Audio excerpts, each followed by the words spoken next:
Shalom. First and foremost, I want to give all praises, honor, and glory to Yahweh, Bahasham Yahushai, Bahasham Recha Kodesh. Double honors to the elders and the apostles of Great Millstone, and peace and blessings to the elect. And today we're going to go into the book of Proverbs, the 11th chapter. A false balance is an abomination to the Lord, but a just weight is his delight. So the subheading says, what contrast the upright and the wicked. Now, you do have the the idea of actual balance, right, between just everything you do. But in here is dealing with when you go into the ancient world, right, when you would, I mean, even today, right, when sometimes you go to, like a meat market and they weigh out whatever cut it is for you by pound. They actually weigh the substance, and then based on that, they give you the pricing. So in the ancient world, you had a balance, which was like a scale to weigh. And here, it's actually going to the word balance. You had people who would cheat others by using a false balance that was designed in a way where it would be in favor of the seller. So it says scales or balances, right? It would be in favor of the seller. And the weights that they would use, it says here, but a just weight is his delight. They would use weights where, say, for example, you have a weight, which is like an actual weight that's like 2 pounds, right? Now, somebody might take a 3-pound weight and label it as 2 pounds, you see? And then, or vice versa, right? They might take a 1-pound weight and label it as 2 pounds. And then when they put that on the balance, and then the part, whatever the person is buying, maybe it's grain, maybe it's meat, whatever it is they're buying, when they put the weight on the other side of the scale or the balance, it says it's a 1-pound weight. So it looks like you're buying, I don't know, 1 pound worth of meat, but you're actually buying 2 pounds, right? Or in the reverse. So if the seller is trying to cheat the buyer, maybe they might use a 1-pound weight and then label it 3 pounds. Okay, and so on. So long story short, either way it goes, I'm trying to think of how the numbers would play out, but either way it goes, it would mislead the buyer. So sometimes you end up paying for more than you're actually getting. And so that was also like, to a false balance, which is a deceit, basically. Okay, and that's why that's also an abomination to the Lord. But he delights in a just weight, because that is, you're dealing fair, right? You're not scamming or being fraudulent. So let's look at this in the in the NLT. The Lord detests the use of dishonest scales, but he delights in accurate weights. When pride cometh, then cometh shame, but with the lowly is wisdom. And there's another precept that mentions, right, pride goeth before a fall, because eventually the proud, the Lord humbles them, and through that humility, they're shamed. But with the lowly, the meek, and the humble is wisdom. The integrity, and wisdom teaches you that, right? It teaches you to be humble and to be lowly. The integrity of the upright shall guide them. And how many times when you read in the Psalms did David mention his integrity, right? When he would ask the Lord, right, judge me or recompense me or try me according to my integrity.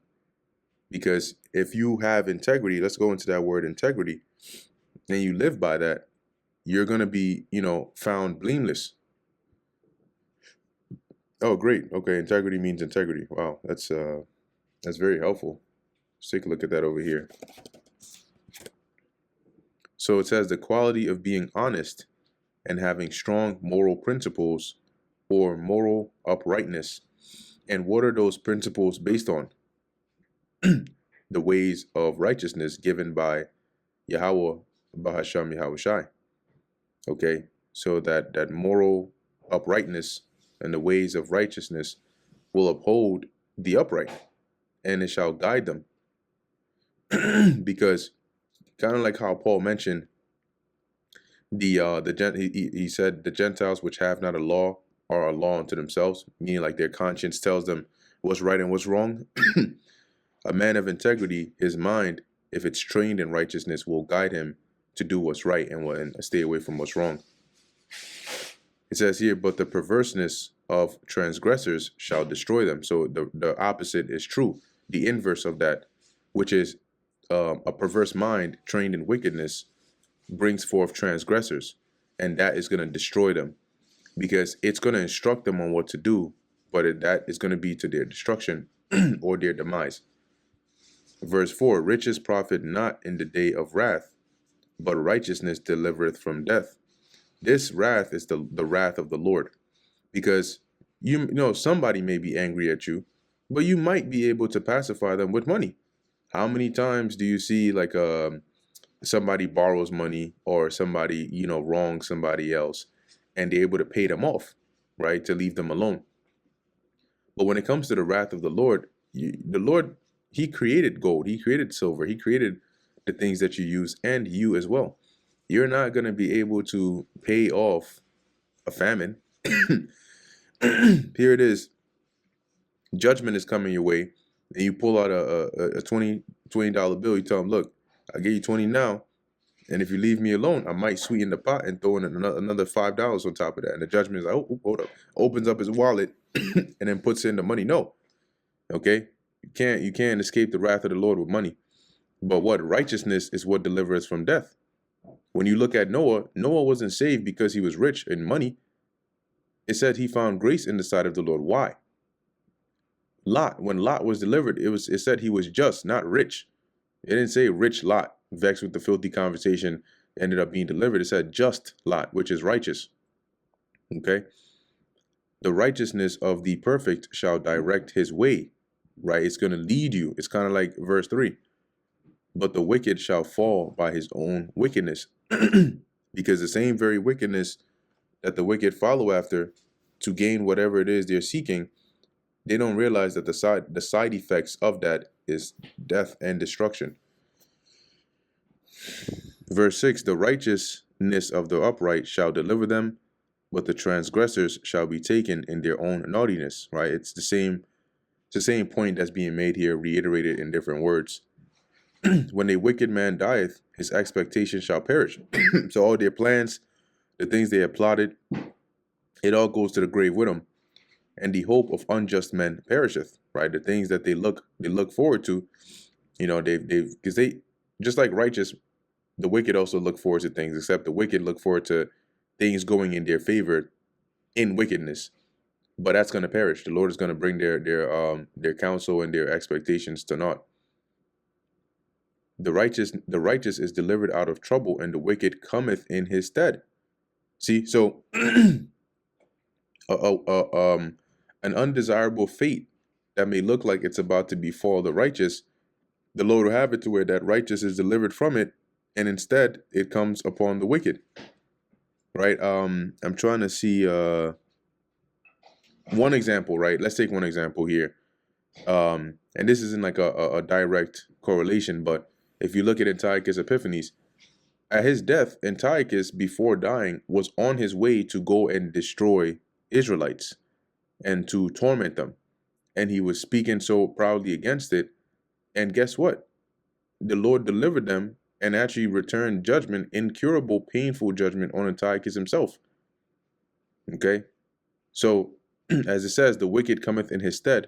If there's a ill fate that is coming upon someone, the Lord will deliver the righteous from it, but allow the wicked to go through it. An hypocrite with his mouth destroyeth his neighbor, but through knowledge shall the just be delivered. Okay? Because the words of an hypocrite, and this can manifest in many ways, right? With their words, the godless destroy their friends, whether it's by, bearing false witness, lying, or even leading them astray, enticing them to sin. Many ways in which their words can destroy their neighbor or their friends. But knowledge will rescue the righteous, right? But through knowledge shall the just be delivered. Knowledge of what? Knowledge of righteousness. When it goeth well with the righteous, the city rejoiceth. And when the wicked perish, there is a shouting, that is joy, rejoicing. Because people support the righteous, right? When it goes well with them, people support them and they root for them. But as it says, when the wicked perish, the people rejoice. Because nobody, like if you're watching a movie, right? when you watching a movie and the protagonist is not doing well, people are quiet. But when you get to the climax and he finally unlocks this new power, or he gets the upper hand, then people start getting hype, right? Because it's going well with the protagonist, who is looked at as the main character, or the righteous, or the good guy in the movie, right? And then finally, when he defeats the bad guy, everybody's happy. Yeah, finally, I hated that dude, man. Oh my gosh, I couldn't wait. See, by the blessing of the upright, the city is exalted. Like, also going back to the example, if anybody's watched Game of Thrones, um, if you haven't, it's a pretty good series. You can watch it. But for those that have watched it, spoiler alert, when you get to the part where they take out John, nobody's in there. Oh yeah, oh man, oh wow, I couldn't wait for that to happen to him. All right, whoever's watching is quiet, like damn, shit, wow, you know. But when you get to like a scene where Ramses, that demon, okay, the one who anyway, that demon, when he finally gets what's coming to him, everybody's happy. The second you mention that to anybody that watched Game of Thrones, you tell them, yo, you remember Ramses? Yeah, oh my gosh, no, don't bring him up. Man, some will even tell you, well, what happened to him wasn't enough. I wish they did worse. Verse 11, it says, by the blessing of the upright, the city is exalted, but it is overthrown by the mouth of the wicked. See, so by the blessing of the upright, the city is exalted, because the upright, they do, the scriptures say that through unrighteous dealings, right? And I think it's what riches gotten by deceit, but mainly through unrighteous dealings, the kingdom is translated from one people to another. So the upright will not deal unrighteously and will establish the city, hence it will be exalted. But the wicked, by their mouth, their decree, and their actions, will be the cause of the overthrowing of that city. He that is void of wisdom despiseth his neighbor, but a man of understanding holdeth his peace. Let's take a look at that in the NLT. It is foolish to belittle one's neighbor. A sensible person keeps quiet. Because you never know, right? You never know who's who, and you never know, how the Lord views said individual, because it could be you end up in a position where this same neighbor that you belittled is in a place to help you, but then they might not. Because why should they? Verse 13, a talebearer revealeth secrets. That's somebody that tell, gossips. But he that is of a faithful spirit concealeth the matter, right? They can hold a secret. Where no counsel is, the people fall. But in the multitude of counselors, there is safety. If you are taking action without counsel, you're eventually going to fall. You're going to make a wrong decision because you're not thinking things through. But in the multitude of counselors, there is safety, because whatever decision comes out of that counsel is going to be sound, right? It's going to be reasoned out. It's going to be thought through thoroughly. Verse 15, he that is surety for a stranger shall smart for it. Smart is not, a good thing, right? It's going to that word smart. It says to be bad, to be evil, to be displeasing, to be sad, to be injurious, meaning that you're doing yourself hurt. When you're surety, it's like you're collateral, right? Or you are going to be responsible, if this person doesn't hold up to their end of the bargain. So if you put yourself as that, as surety for a stranger, you're doing harm to yourself. Because if that stranger goes and messes up, they come into you. If he doesn't pay back, it's like somebody going and borrowing money from a loan shark, and then you say, look, if he doesn't pay you back, you come to me, I'll give you the money. No. It says, and he that hateth suretyship is sure, right? They're stable, because you're not putting yourself at risk. Verse 16, a gracious woman retaineth honor, and strong men retain riches, right? Which is basically saying like a gracious woman keeps her honor just as a strong man keeps his wealth, right? The merciful man doeth good to his own soul. Yeah, if you're merciful and you show mercy to others, that's going to be a benefit to you. But he that is cruel troubleth his own flesh. He that showeth no mercy shall receive no mercy. If you're cruel to others, what goes around comes around. Verse 18, the wicked worketh a deceitful work, but to him that soweth righteousness shall be a sure reward. Okay, and that's why they're known as the wicked. Right? And you want to see a good example, look at Esau. Look no further than Esau, Edom. All damn near everything they do is deceitful. Even when they're being so-called truthful is in deceit. They tell you they tell you the truth to work in a bigger lie, because a part of that plan of that lie is to tell you the truth at some point to gain your trust. It's all deceitful, right? But him that soweth righteousness, that's you plant righteousness. You when you sow righteousness, it's the things you do, and when you reap it, it's what you get in return. Shall be a sure reward, right? Meaning you're gonna get a sure reward. You're gonna be rewarded, in a in a good sense, right? It says, evil people get rich for the moment, but the reward of the godly will last, right? A wicked person earns deceptive wages, but the one who sows righteousness reaps a sure reward. And that deceptive wages is all part of their deceitful works. For whatever means it is to an end, it's still in deception, okay? But he that sows righteousness shall reap a sure reward. So their reward is not going to fail. Verse 19, as righteousness tendeth to life, so he that pursueth evil pursueth it to his own death. Yeah, that righteousness tendeth to life, right? It leads to life, right? A sure reward, what is that, longevity of days, because you stay out of trouble. You stay on the path of righteousness, and the Lord will guide you. But he that pursueth evil pursueth it to his own death. Because if you're seeking after evil, whether it's to do it unto others, it's going to come back to you. Verse 20, they that are of a froward heart, right, a perverse heart, a contrary heart, are abomination to the Lord, because they're not subject to the Lord, and they won't follow his ways. They're contrary to it. But such as are upright in their way are his delight. And those that are upright are those that follow in the way of the Lord. So of course they're going to be his delight. He's going to be pleased in them, just like you would be pleased in if you have a disobedient child versus an obedient child, you're going to be pleased in the one that's obedient. Though hand join in hand, the wicked shall not be unpunished, but the seed of the righteous shall be delivered. Right? Because if you join in we just read here, right, about he that pursueth evil pursueth it to his own death. Right? We've literally been reading all about the work of deceitful men troubling them. Right? It says, he that is cruel troubleth his own flesh. So the wicked are going to get a wicked end, a wicked demise. And if you join hand in hand with them and you're confederate with them, you're not going to be unpunished. You're also gonna partake of their judgment. But the seed of the righteous shall be delivered. As a jewel of gold is in swine's snout, so is a fair woman which is without discretion. And what that means is it's basically a waste, right? A jewel is a valuable thing, but it's in a swine or a pig's snout. That jewel is attached to something that's undesirable, right? In the same sense, you know. And so basically, that's how a woman is without discretion. It's like a nice, beautiful vessel, but it's attached to this undesirable part. The desire of the righteous is only good, but the expectation of the wicked is wrath. It says here, the godly can look forward to a reward, while the wicked can expect only judgment. And that's that wrath.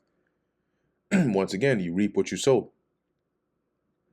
There is that scattereth and yet increaseth, and there is that withholdeth more than is meet, but it tendeth to poverty. Give freely and become more wealthy.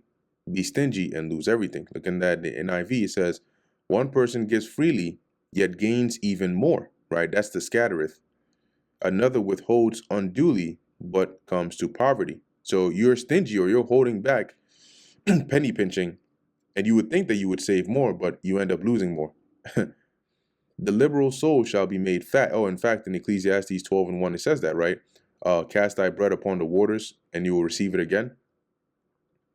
The liberal soul shall be made fat, and he that watereth shall be watered also himself. And the liberal soul is like one that is a giver, right? Generous, a cheerful giver. The generous will prosper. Those who refuse others will themselves, who refresh others will themselves be refreshed. And fatness is not talking about your back become big, right? Being actual fat. It means like you're gonna have an abundance. And he that watereth shall be watered also himself, right? So if you water, it's likened onto, blessing or refreshing another, and the Lord is going to bless you in return. He that withholdeth corn, the people shall curse him, but blessing shall be upon the head of him that selleth it. See, so if you have corn and let's say you harvested and you have a whole lot and you keep it all to yourself, as it says, the people shall curse him, but they're gonna bless the head of him that selleth it, because now they can have access to it, right? And this is like common wisdom. Verse 27, he that diligently seeketh good procureth favor, but he that seeketh mischief, it shall come upon him. Right? If you're diligently and constantly seeking good, you secure for yourself favor. Favor from who? Favor from the Lord. But he that seeketh mischief, if you're looking after evil deeds and mischief, that is what's going to come onto you. That's going to be your reward. He that trusteth in his riches shall fall, but the righteous shall flourish as a branch. You see, because the scriptures say, cursed is he who trusteth in man. They that trust in riches are trusting in carnal things. And we read in the 4th verse that riches profit not in the day of wrath. So if you trust in your riches, you're going to fall because you're not trusting in the Lord. But the righteous shall flourish as a branch, by being likened unto a tree that's planted by, by the side of a water. That branch is going to be strong and it's going to bear fruit. And why the righteous is going to flourish? Because they trust in the Lord. He that troubleth his own house shall inherit the wind, and the fool shall be servant to the wise of heart. And troubling your own house to inherit the wind, when you inherit the wind, is like ending up with nothing, right? So your own household, if you don't take care of it, and you're like a tyrant, you stress out your own house, you're gonna lose everything. Okay, you're gonna inherit the wind, which is like having nothing left.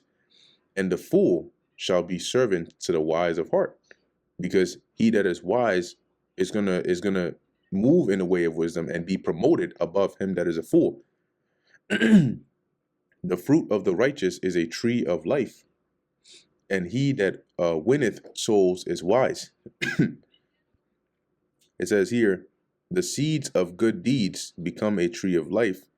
A wise person wins friends, right? And on a spiritual level, we are likened unto those that win souls. How are we winning souls? By teaching this word, right? The scriptures mention those that the angels repent. I mean, the angels rejoice at one sinner that repenteth. A sinner that repenteth is a soul that's won, okay? And likewise, the fruit of the righteous is a tree of life. And likening us onto the righteous, our fruit is the works that we do, all right? And the word that we teach, which is also likened onto a tree of life. Because pursuant to the dark saying in Revelation, the 11th chapter, before this word, before the spirit of life entered into us, we were dead, right? Their bodies shall be, their dead bodies shall lie in the street of the great city. It's not literally dead, but it's dead in the spirit, right? Dead to understanding. Proverbs was at 21:16. And so the tree of life, or this knowledge, brings us back to life, makes us living before the Lord. Verse 31, behold, the righteous shall be recompensed in the earth. And a recompense is a reward, right? Payment for your actions. Much more the wicked and the sinner, okay? So it says here, if the righteous are rewarded here on earth, what will happen to wicked sinners? NIV, if the righteous receive their due on earth, how much more the ungodly and the sinner? Because the ungodly and the sinner are also going to be recompensed, just not in the same manner as the righteous. They're going to get a reward according to their wickedness, and the righteous are going to get a reward according to their righteousness. And that brings us to the end of the book of Proverbs, the 11th chapter. Lord willing, that was edifying to the elect. In closing, I want to give all praises, honor, and glory to Yahweh, Bahasham Yahushai, Bahasham, Rechak Kudash. And until next time, Shalom.